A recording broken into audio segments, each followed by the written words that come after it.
3 áreas donde Venezuela puede desarrollar empleo para toda Venezuela. A mí lo que me apasiona de este tema es la conciencia que tenemos desde el IFEDEC, donde estudiamos todas estas cosas, del potencial que tiene Venezuela para que no haya una sola familia en este país que no tenga la oportunidad con su esfuerzo, con su trabajo de superar la pobreza.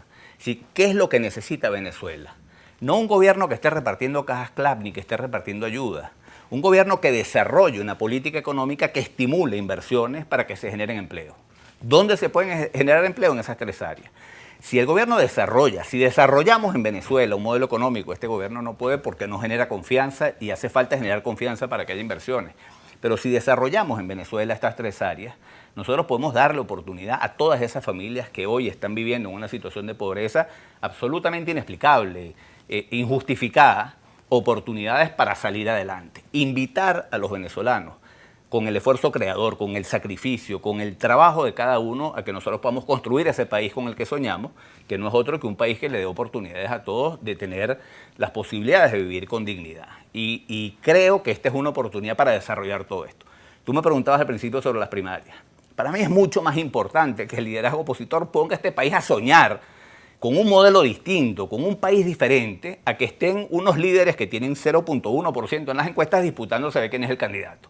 Oye, vamos a invitar a este país a soñar. Y que eso ha venido tomando toda la atención y centimetraje de la prensa en los últimos días, en lugar, pues como tú mencionas, de dar respuesta a esos problemas que tiene la población. Cuando nos comentabas, por ejemplo, el tema de la producción de cacao y de todas las riquezas que hay en nuestro país, en cada estado hay maravillas y en cada estado hay pues grandes potencialidades, pero ¿cómo decirle a la población que es momento pues de actuar, de usar esos recursos a su favor, de incentivar la producción, de trabajar por un país? Ese sueño que tú dices, trabajar por el sueño de rescatar a nuestro país Venezuela, ¿cómo llevarle ese mensaje a la población venezolana de que tienen una participación ciudadana importante?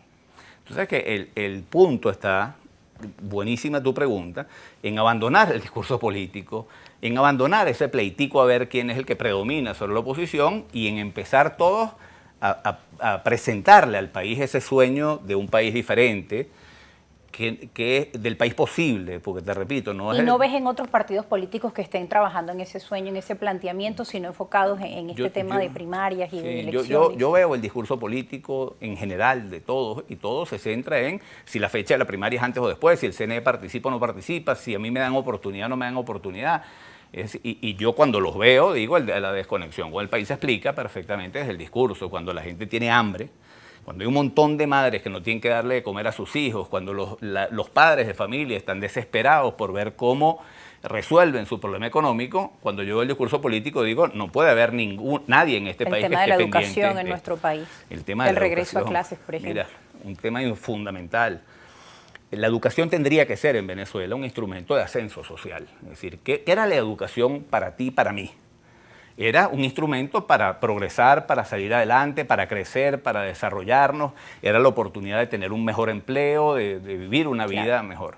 Hoy la educación no es eso. Hoy la forma para el ascenso social tiene menos que ver con la educación y mucho más que ver con la proximidad a quien maneja la renta o a quien está en el gobierno. La educación en el suelo, las escuelas en el suelo, los maestros sin un ingreso que les permita ni siquiera llegar al colegio. Yo hablando de Barlovento, yo estuve en Cúpira y escuelas donde los maestros tienen que ir en moto por unas carreteras que están absolutamente deshechas, de barro, llenas de agua. Y que el pasaje es más caro. El pasaje es más caro que lo que gana. Ahora, ese estado de la educación en un país que se llama socialista, el libertador Simón Bolívar decía, las naciones marchan hacia el término de su grandeza con el mismo paso que camina su educación. Es decir, si la educación en Venezuela está como está, ¿hacia dónde va Venezuela? Estos son los grandes temas que hay que debatir. ¿Cómo hacemos para recuperar la educación, sobre todo los más pobres? Porque lo que está viendo es una brecha cada vez más grande entre la educación de las clases que tienen más recursos y la educación de los más pobres. Claro. Cada vez la brecha se ensancha. Con la pandemia se agudizó aún más, los que tienen conexión a internet, aquellos que no, bueno. Y la educación debería igualarnos. La educación es un mecanismo para igualar oportunidades.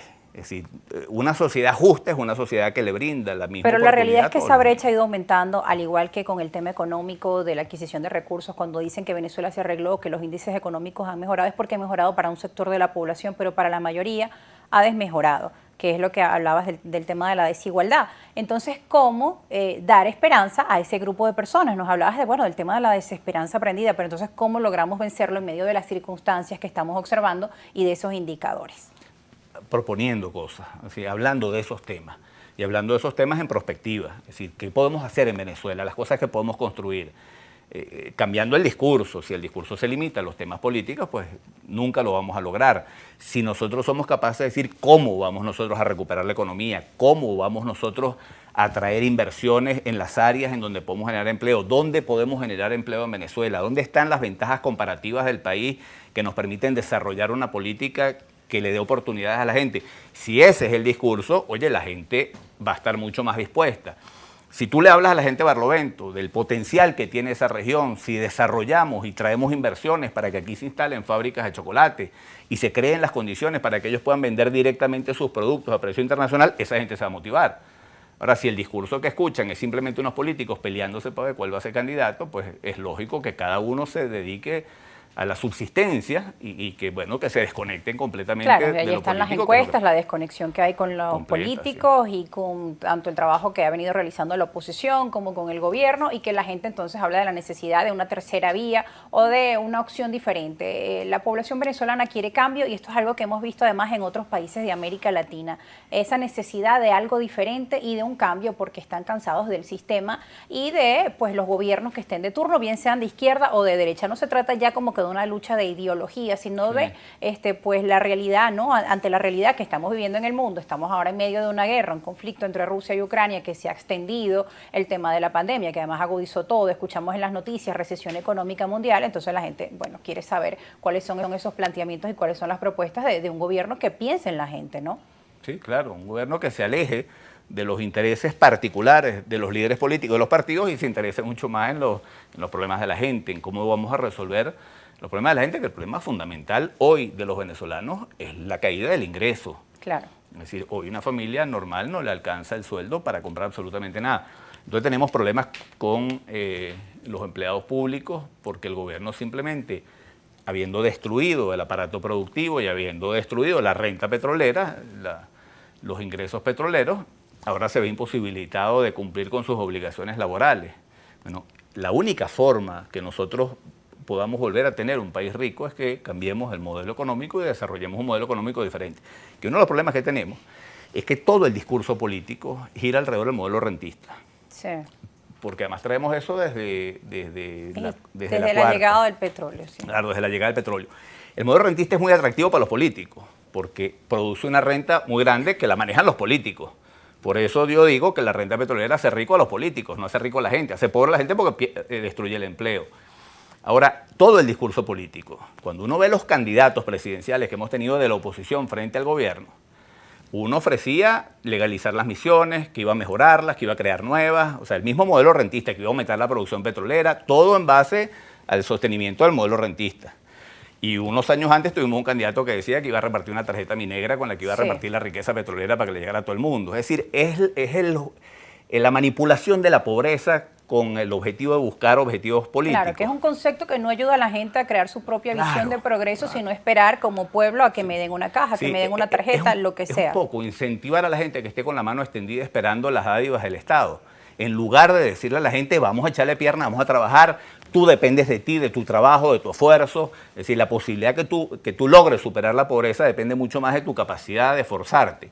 Claro, eso se le puede decir a la gente en un país donde hay un estímulo a la inversión, donde hay un modelo económico que estimula la inversión y se generan oportunidades, que es lo que tiene que hacer el gobierno. Básicamente lo que tiene que hacer el gobierno es estimular un sector privado que invierte y genere empleo. Y después invertir en una política social que le da a la gente los instrumentos y las herramientas para que con su propio esfuerzo puedan superar la pobreza. Porque, repito, la pobreza nunca se va a superar con cajas claras. Claro. La pobreza se supera cuando una familia logra tener un ingreso producto de un trabajo estable.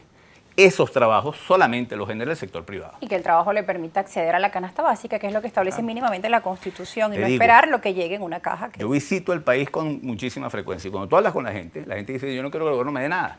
Yo lo que quiero tener es un trabajo para ganarme las cosas para mi familia con mi propio esfuerzo. Eso te lo dice, Rosa, el 99.9% de la población de este país. Quiere trabajar.